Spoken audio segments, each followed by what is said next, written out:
This lecture will be some slightly shorter lecture than usual. What I first want to do is finish off the discussion of clinical psychology from last lecture, and then have a little brief discussion about some very interesting research on happiness. We ended last lecture with a discussion of some of the history of treating mental illness. And we saw that it was rather gruesome, unsuccessful, and arbitrary. For the most part, we do better now. And Dr. Nolan Huxema reviewed some of the therapies with focus on therapies for depression. The textbook talks in detail about therapies for different disorders, including schizophrenia, anxiety disorders, and so on. The question which everyone is interested in is, does therapy work?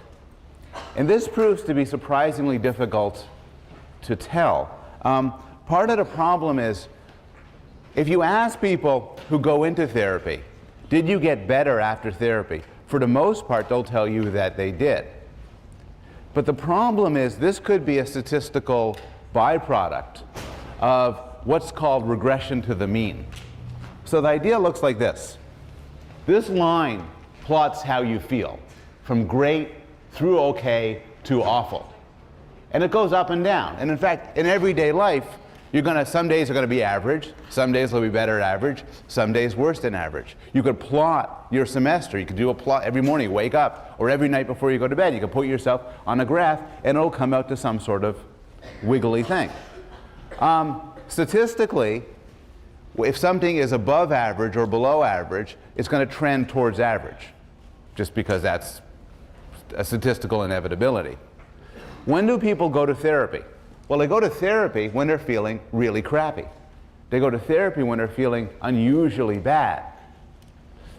Even if therapy then has no effect at all, if it's true that people's moods tend to go up and down, after you feel really bad, you'll probably improve rather than get worse. And so this could happen, a normal flow could happen just even if therapy has no effect at all. And so simply getting better after therapy doesn't tell you anything. On the worst day of your life, you could do naked jumping jacks on the roof of your college for 10 minutes. I guarantee you, your next day would probably be better. That doesn't mean naked jumping jacks are helping you. Rather, it just means that the day after the worst day of your life usually is not as bad as the worst day of your life.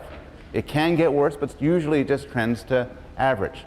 What you've got to do then is you have to take people at the same point who would get treatment and compare them to people who do not get treatment, or what we call a control group.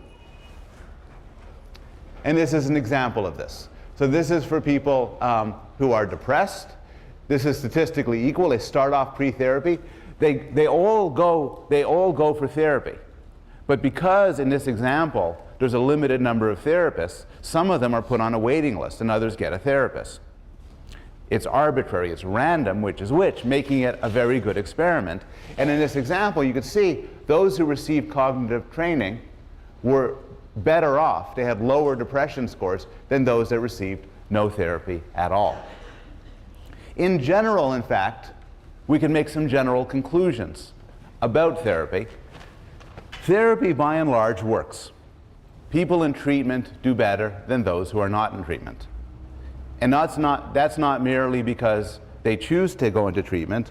Rather, it's people who are in desperate straits, who seek out help. Those who get help are likely to be better off than those that don't get help.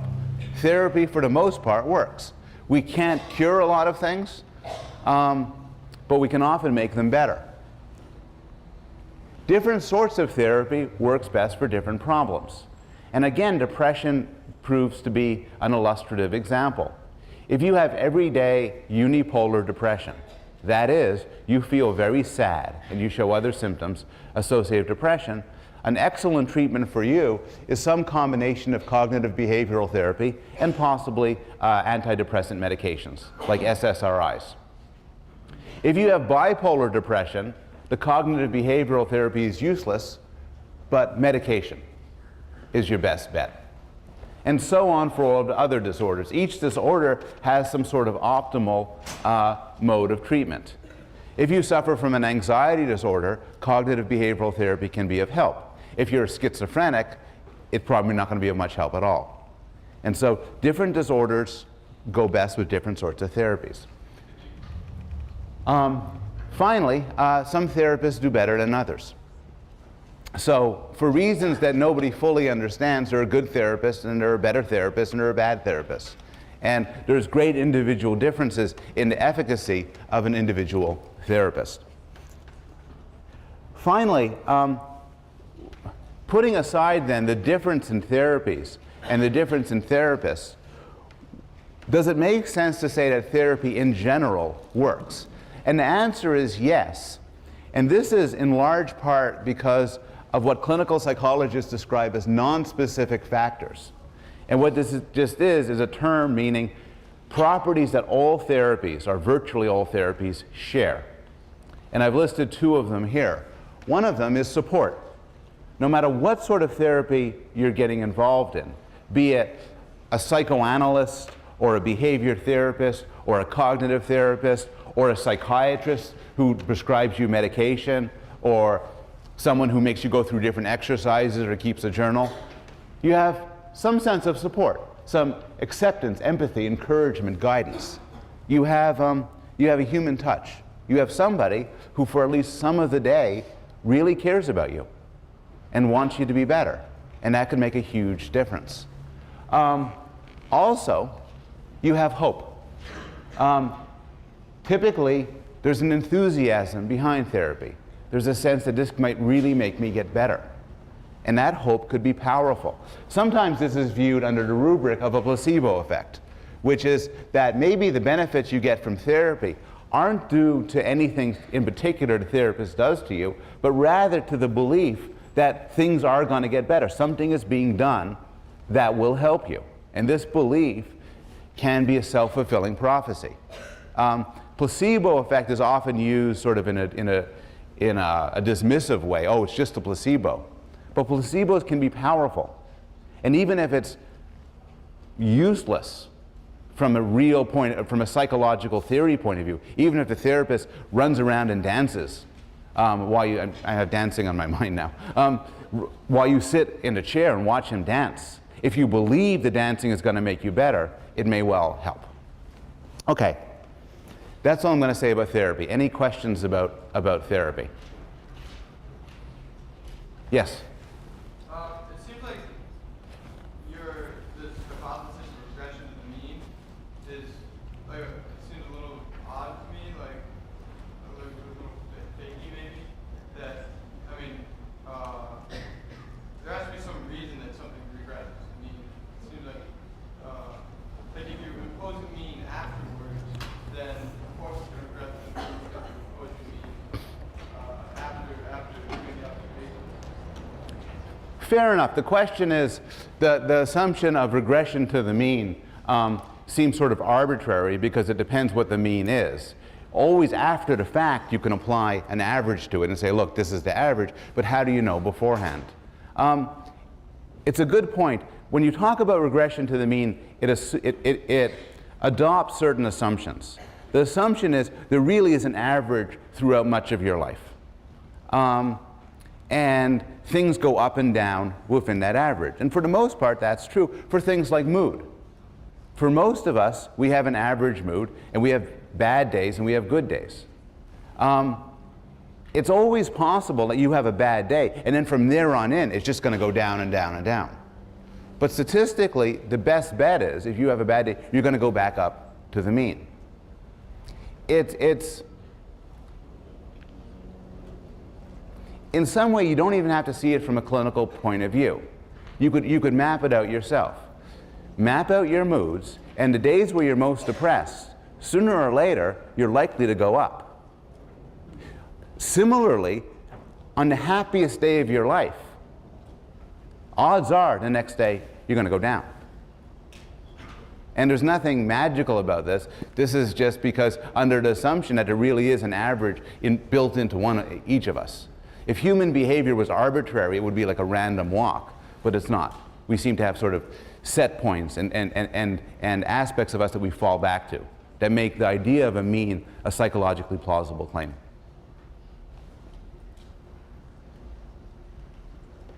But Yes? that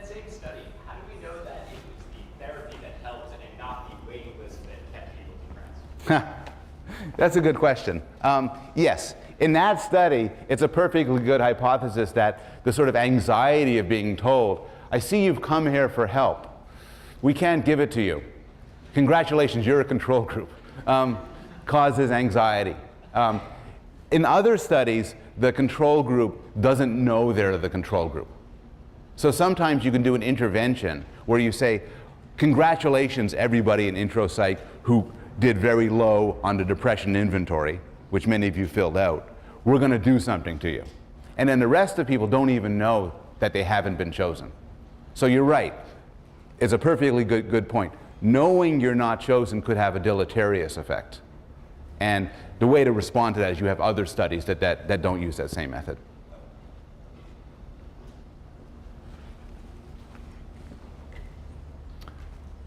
Okay. I want to end with happiness, and it's a strange thing to talk about in psychology. Most of psychology focuses on human misery, most of clinical psychology.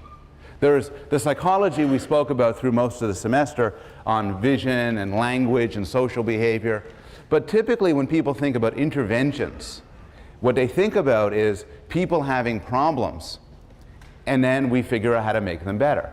They're schizophrenic, they're depressed, they're anxious, they're just not making it in life. And psychologists try to figure out how to make things improve. And in fact, a lot of the information I gave you at the beginning of lecture last class, where I reviewed all of the disorders, is in this wonderful book called DSM-4, the Diagnostic and Statistical Manual of Mental Disorders. If you ever really want to diagnose people and come to have a belief in your own mental instability, browsing through that book is a treat. Everything that can go wrong in mental life, from Asperger's syndrome to fetishes to paranoid schizophrenia, is all in that wonderful book. But a lot of psychologists have been disturbed by the focus of our field on taking bad people, people who are broken, people who are sad, and bringing them up to normal. And they've started to ask, can psychology give us any insight into human flourishing? How to take people how to study people who are psychological successes, how to take people who are psychologically okay and make them better. And this is the movement known as positive psychology, and it has its own handbook now, the Handbook of Positive Psychology, listing psychological strengths, listing virtues, ways, what psychology tells us about how we can be at our best. Some of this work in positive psychology is, in my mind, real crap. A lot of it is some combination of new age banalities by people who are striving to get more grant funds and end up on Time magazine. On the other hand, and so some of it is really bad. You could imagine this attracts every self-help huckster you could imagine. On the other hand, a lot of this work is quite neat, quite interesting and quite promising. And what I want to do is tell you what I think is the most interesting research from this movement concerning happiness. Now, there are a lot of good books on this, and I'm going to recommend books, which I haven't been doing much in this class. Marty Seligman is the pioneer of positive psychology, and he's written an excellent book called Authentic Happiness. Jonathan Haidt is a brilliant young scholar who's also done a lot of work on disgust and morality. He did the sex with dead chicken study we discussed earlier. This is one of my favorite books, by Happiness by Nettle, because it's smart, it's beautifully written, and it's extremely short. And Dan Gilbert's book, Stumbling on Happiness, is a very, very funny book and very smart book, and is now in a New York Times bestseller list. So there's no shortage of books on happiness. So the starting point is, and a lot of research on happiness starts with a basic question: how happy are you? And we're psychologists, so tell us on a scale of 1 to 10, where 5 is average, 10 is super duper. The most common answers, interestingly enough, are high. They're 7 or 8. How many people in this room would give themselves a 7 or an 8? Okay. How many a 9 or a 10? All right. How many at 10? Good, good. Maxed out on happiness. It turns out that most people think that they're pretty happy. There's a Lake Wobegon effect with happiness. Most people think they're very happy. In fact, most people think they're happier than most people, which shouldn't really happen. This question, how happy are you from 1 to 10, has been asked all over the world. So, and it turns out there are slight differences depending on how old you are.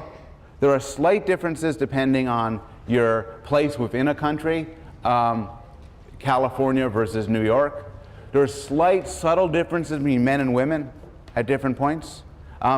Somewhat paradoxically, although women are more vulnerable to depression than men, still, on average, women are slightly happier than men. The country-by-country data is quite interesting. In one study, they looked at 42 countries. The happiest, well, let me see. The happiest people on Earth. Well, first, no country believed they were unhappy. The people in no country of these 42 countries. I mean, you're thinking there's some really bad countries to live in, and I don't know if they were tested. But of these 42, everybody said they were above average. The happiest people on Earth, the Swiss. They think they're just so happy. I was talking to people about this last night, and they suggested chocolate. The saddest people on the sample, the sad Bulgarians. You are wondering, what about Americans? Americans are actually pretty happy. 7.7 when we are a happy country, full of happy people. Now, I'm going to talk about a lot of research that's based on the data you get when you ask people how happy they are from a scale of 1 to 10.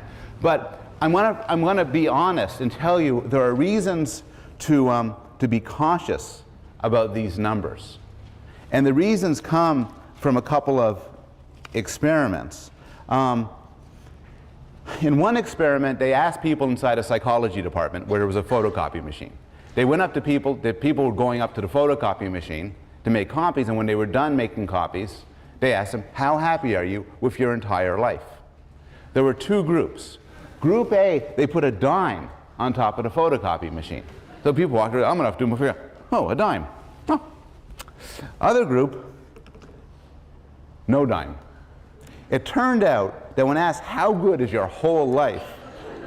Group A reported greater life satisfaction overall in their entire lives.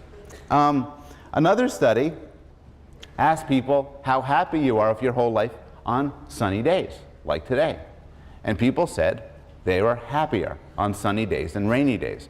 What's interesting is you can make this effect go away if you ask immediately before, how's the weather? These were done by phone interviews. And logically, what seems to go on is that if you're asked how's the weather, oh, it's really sunny outside. And then when people are asked how happy are you with your whole life, people then say, oh, okay, I'm going to take into account the sunniness when I give my answer. Okay, so what is happiness? What are people rating when they're answering these sort of questions? And this is an extraordinarily difficult question, and one could devote a seminar to discussing it. But one simple answer from an evolutionary point of view is that happiness, forget about what is happiness, ask what's happiness for? Just like we've asked what language is for, or what laughter is for, or what hunger or lust is for. What's happiness for? And one answer is happiness is a goal state that we've evolved to pursue. It's a signal that our needs have been satisfied. Happiness is the carrot we're running towards that makes us take care of our lives. We want to be happy. An example of this is food. You're not very happy if you're starving. You want to be satiated. You want to be satisfied. So you seek out food to fill your belly. Once you've done it, you're happy. Steven Pinker summarizes the keys to happiness in a nicely evocative passage. We are happier when we are healthy, well-fed, comfortable, safe, prosperous, knowledgeable, respected, non-celibate, and loved. How many people here got all of those right now? Oh, come on. Some people. Oddly enough, the person who said he was a 10 is not raise his hand. Okay. So this makes out, you get all your needs satisfied. You know, your belly is full, people love you, you're getting sex regularly, you're smart, you're rich, you're happy. But as Pinker points out, it's not that simple. Here's the problem. You, Americans in this century, you are now healthier, better fed, and so on, than just about anyone in history. But you're not happier. That's the puzzle. In particular, these studies asking about happiness have been around for a long time. People in the 1950s did not make as much money, did not eat as well, did not live as long, suffered from more diseases, were more vulnerable in 100 different ways. Yet they are as happy as you are now.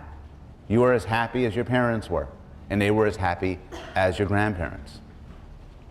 Moreover, in poor countries, people don't have the shelter, the knowledge, the protection, the safety. Yet, for the most part, there's not a huge effect on how rich a country is and on how happy the people are. Furthermore, there are great individual differences in happiness among people whose basic needs are met. For the most part, everybody in this room is fed and sheltered and safe. Some of you are prosperous, some of you are knowledgeable, a couple non-celibate. But even among that group, you vary in your happiness. And that's kind of a puzzle. And to explain the puzzle, we need to talk about a few surprising facts about happiness. And I'll present 3 of them. The first is, happiness doesn't change as much as you think. In particular, happiness is not as sensitive to what happens. Your happiness is not as sensitive to what happens in your environment as you might think it is. Part of the reason for this is that there appears to be a strong heritable basis for happiness. So just as we talked in the domains of personality and intelligence, there's some genetic determination, not entirely, but some, in how happy you are. And some people talk in terms of a genetically determined set point. So you have a sort of natural happiness level, maybe a range. To put it in extreme form, some people are genetically predisposed to be pretty sour, others to be pretty cheerful. Well, that can't be it. Identical twins are very similar in their happiness, but as with everything else we've discussed, they're not identical. What about life events? Wouldn't life events change your happiness? And here we're entering one of the great discoveries of happiness research. Think for a moment, what's the worst thing that could happen to you? And then ask, how much would it change your happiness? Now think for a moment, what's the best thing that could happen to you? And ask, how much would it change your happiness? And the research in happiness suggests that your gut feelings are probably wrong. And here's a couple of case studies. For many people, a very bad thing that could happen to you is to be paralyzed from the neck down in an accident. It turns out, obviously, common sense, that when this happens, it makes people very unhappy. It makes them depressed, they think their life is over, they feel terribly sad. But not for that long. After about a year, after being paralyzed from the neck down, people's happiness comes back up pretty much to where it was before, suggesting that there's a temporary effect, but not a permanent one. Many people believe that winning many, many millions of dollars in the lottery will make you happier. And it does. when you open up that winning ticket, you say, I won $100 million, you say, woohoo, you are honest to God very happy. You'd say, hell, I'm at 10.5. I am very happy. A year later, you are not as happy. In fact, lottery winning may be a terrible case where it goes the reverse of what you expect. What happens when you win a lot of money is it often wrenches you away from your family, your work, and your friends, and leads you to depression and sadness. But even mundane events that would make you happy, that you think would make you happy, don't seem to last. In some research by Dan Gilbert and others, they've asked young assistant professors who are coming up for tenure, and tenure in a university system is a good thing to get because it gives you lifetime job security. How happy would you feel if you got tenure? How happy would you feel if you didn't get tenure? Prior to the last election,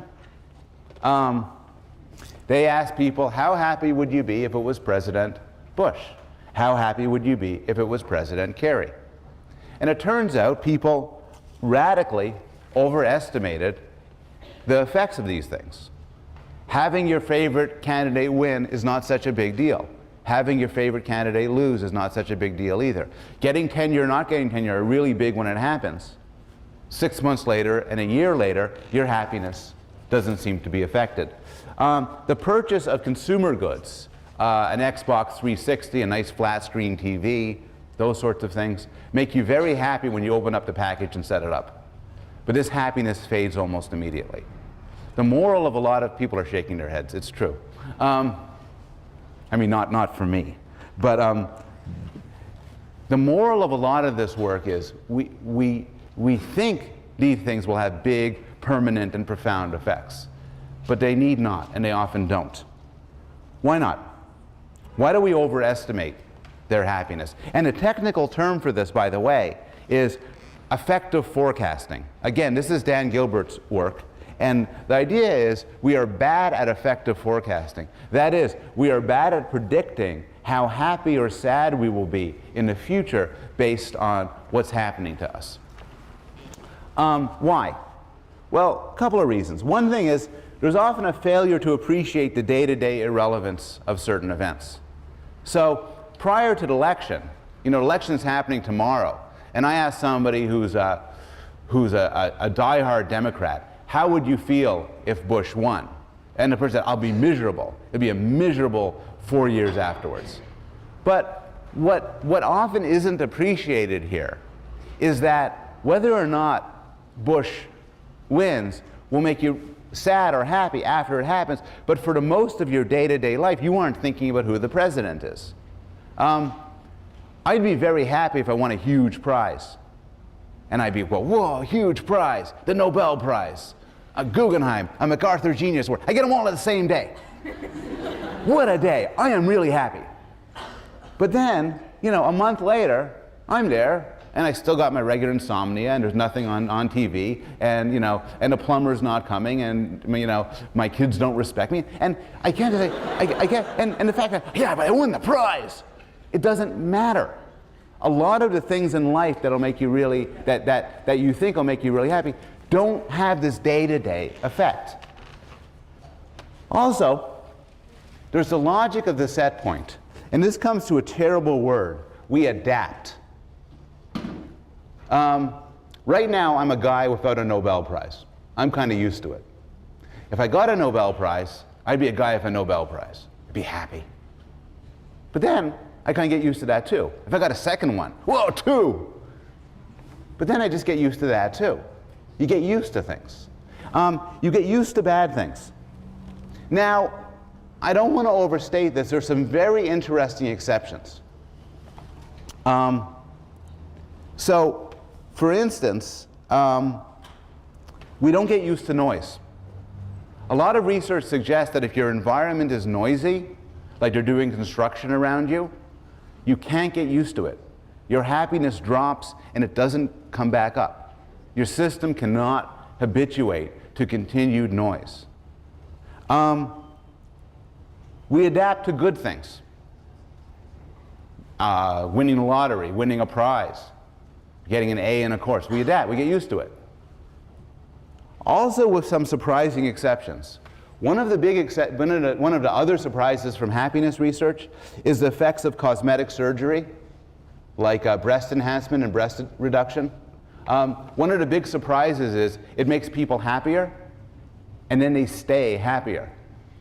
And one explanation for this is how we look is very important. It's very important for how other people see us and how we see ourselves. And you never get used to looking in a certain way.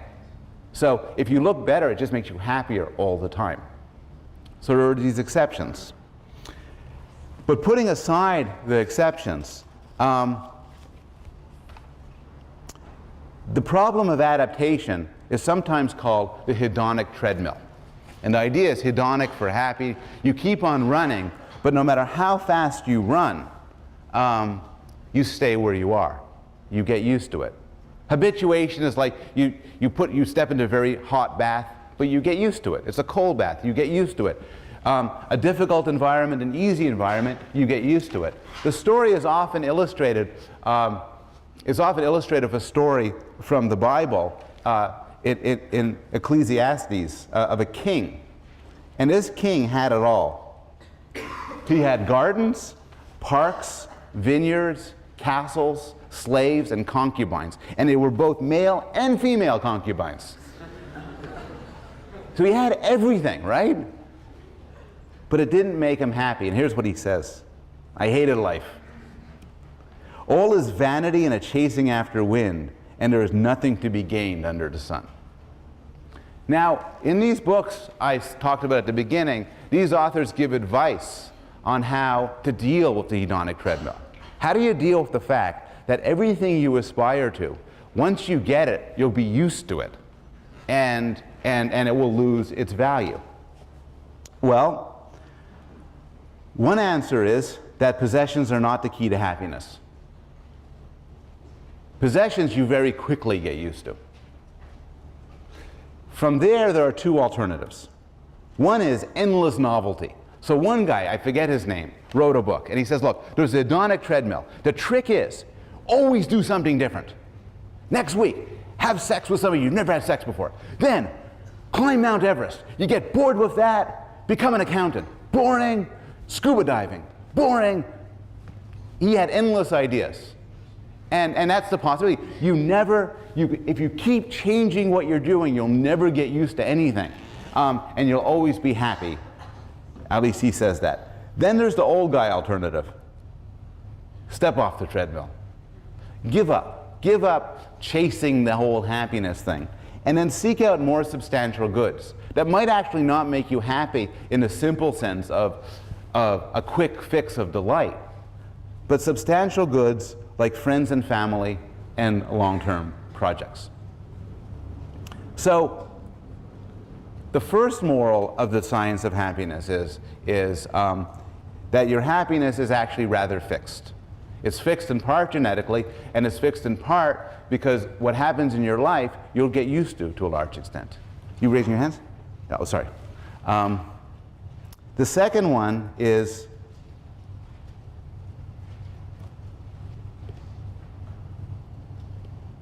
happiness is relative. So there's a lot of research on money, power, and happiness. And remember, I did say before that it doesn't matter whether you come from a rich country or a poor country. As long as you're not starving to death, it kind of doesn't matter how rich your country is for how happy you are. But that's not the same as saying it doesn't matter how much money you make. In fact, there's a set point or a range, but there's some effect on your salary and on your job, on your happiness. And if you're desperately poor, no matter where you are, no matter who's around you, you're not going to be happy. But beyond that, your happiness depends on your relative circumstance. And this is an old insight. H.L. Mencken wrote, "A wealthy man is one who earns $100 more than his wife's sister's husband." The idea is, what matters isn't how much you make. What matters is how much you make relative to the people around you. And they've asked people this. What would you rather? You want to make $70,000 if everybody else in your office is making $65,000? Or $75,000 if everybody else is making $80,000? Does it matter how much money you bring home, or does it matter how much money you make relative to other people? Well, they're both factors. But relative salary, and in this example, people prefer this. They prefer to be making less if they're making more than the people around them. It turns out that there's research on British social servants, and their happiness and their health and the quality of their relationships and how they love their lives isn't depend on how much money they make. It depends on where they are relative to everybody else. We are very status conscious primates, and your role in a hierarchy, your level in a hierarchy, has a significant effect on your level of happiness. This is not really a secret. The opera star Maria Callas and the English professor Stanley Fish had the same negotiating strategy. When Fish got hired into his department, according to urban legend at least, he said, I don't want to talk salary. I don't have a particular number in mind. I just want to get paid $100 more than whoever's the top person in this department. And that's a guy who knows about happiness. He walks in each day saying, I'm paid more than everybody else. I don't care how much it is. It's just more. And that's relevant to happiness. We're now in a position to give some advice to the king, summing up. First, going back again to Dr. Nolan Huxama's lecture, I think the king is suffering from mild unipolar depression. So he should get some SSRIs and cognitive behavior therapy. I think he needs to move his castle to a quiet part of the kingdom. The noise of a busy castle is stressful. And he needs to give up on the concubines. He needs to find a queen. He needs to develop social relationships, join a club, get involved in charities, maybe a hobby. The final finding is a bit of a jump to a different topic. But, sorry, you raised? Yes. What about, do people get used to changes in their, in like social interactions? Like if someone were put in solitary confinement, would you get used to that? The question is, would you become used to changes in social interaction? An example is solitary confinement or prison. People get used to a lot of things. It could be that in those examples, there is a shift in status as well, and social relationships, and how you think of yourself relative to others. So that may be difficult to recover from. If you're popular at Yale and you go to prison, you're not going to be very happy your first few days in prison, probably. But then suppose you get popular in prison. People like you. You're the head of the book club and everything, and everything. My bet is, you'd rather not be in prison than in prison, but you'd probably be if you're a cheerful guy here, you'd be a cheerful guy in prison. The final case involves judgments of the pleasure and pain of past events. And I mentioned the Nobel Prize a little while ago as an example, but the work I'm going to talk about is actually from the one psychologist who's alive who's won the Nobel Prize. Sorry, one of the ones who's won the Nobel Prize, Daniel Kahneman. And he became interested in happiness. And you remember him from his rationality research, and this is some work on happiness. Here's an example. When you see the movie Marathon Man? It involves a dental torture scene. Imagine you're going to the dentist, and he's torturing you. Or it's like a cleaning, but it's really painful. And it's terrible. You're sweaty, you're squeezing the thing, and it lasts for an hour. And then when it's done, the dentist leans over and says, "We're done now. If you want, we could stop. But if you want, as a favor to you, I have 5 minutes. I could top you off with some mild pain."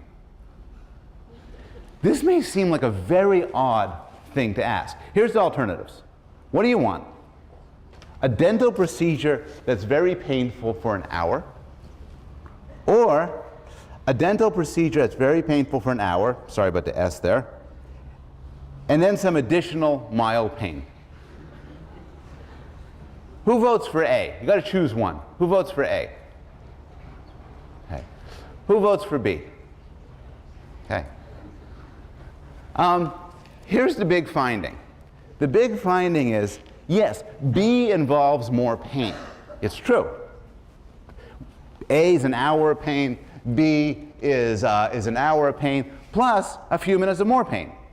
Seems like a no-brainer. But when you have A or B, and you have to remember it later on, you'll have a much nicer memory of B than A. Kahneman's insight is, when you think back on events, you don't just add up the amount of pleasure or pain you experience. Rather, your memory is highly skewed to peaks and then to endings. And you could imagine this. In the first case, A, you leave and say, oh God, that was terrible. Oh, B, you leave and say, oh, that was mildly painful. There was nothing terrible in the middle there, but it ended okay, mild pain. It turns out, in general, endings matter a lot. Kahneman did his research with both in a laboratory where you could give people mild pain by getting them to stick their hand in freezing cold water, and with people undergoing extremely painful colonoscopy procedures. And it turns out that if you want to give people a good memory or a less bad memory of a horrible event, topping them off with some mild pain will do the trick. In the end, well, endings matter. Both of these examples, a party that's hugely fun for 90%, then the last 10%, somebody slaps you in the face and pours dip on you or something. So 90% of good stuff, 10% bad stuff, versus 90% people are slapping you and pouring dip on you. But then 10%, whoa, that was a really good. When you think back on it, if you just added it up, A would be much better. But B has this huge pull because of the power of how things end. So endings matter. So I'm going to end things now. I'm first going to do a few things. Before saying anything more, I want to thank the teaching fellows. That are Sunny Bang, Eric Cherise, Jane Erickson, Isaac Giroudi, Greg Lown, and Colleen McCreen. I think they did a superb job.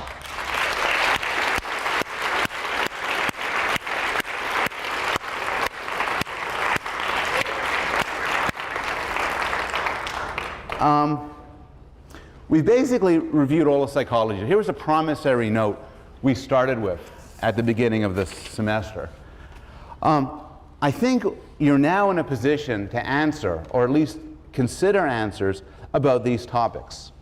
About topics such as dreams, testimony, disgust, memory, depression, language, humor, and even a little bit about good and evil. This is a broad intro survey class. And the field of psychology is broad, and we've just gotten started. If you're interested, this is a great department. There's some amazing scholars here and some amazing teachers. And there are courses that go into detail about just about every topic I talked about. If you're interested in memory or social interaction or mental illness, I could point you to some great courses. I'm not taking any sophomore advisees next year because I'm on leave in the fall, but you should feel free to come talk to me if you want any specific advice or suggestions. Now, I know not all of you are going to end up majoring in psychology. Some of you will choose cognitive science instead. But on a more serious note, I know for some of you this is the last, maybe the first, but the last psychology class you'll ever take. And so I want to close this course by emphasizing two themes. The first one is a bit of humility. There are some very basic questions about the mind, and I've tried to be honest about this throughout the course. There are some very basic questions about the mind that nobody knows the answer to yet. We know the brain is the source of mental life, but we don't have any understanding at all about exactly how this happens, about how a physical object, a lump of meat, can give rise to conscious experience. We know that about half of the variance in personality, but half the differences between people are due to genetic factors, but we don't know how to explain where the other half happens. It has to be experience, but we have no real good theories of the sort of experience that makes one person adventurous and another one timid, one bitter and one satisfied.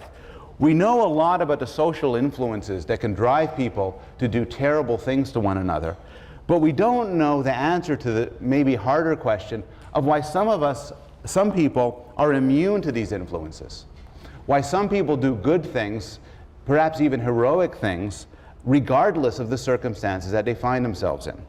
So there's an enormous amount left to do. It's an exciting field just because there's just so much more we need to understand. The second theme is more optimistic.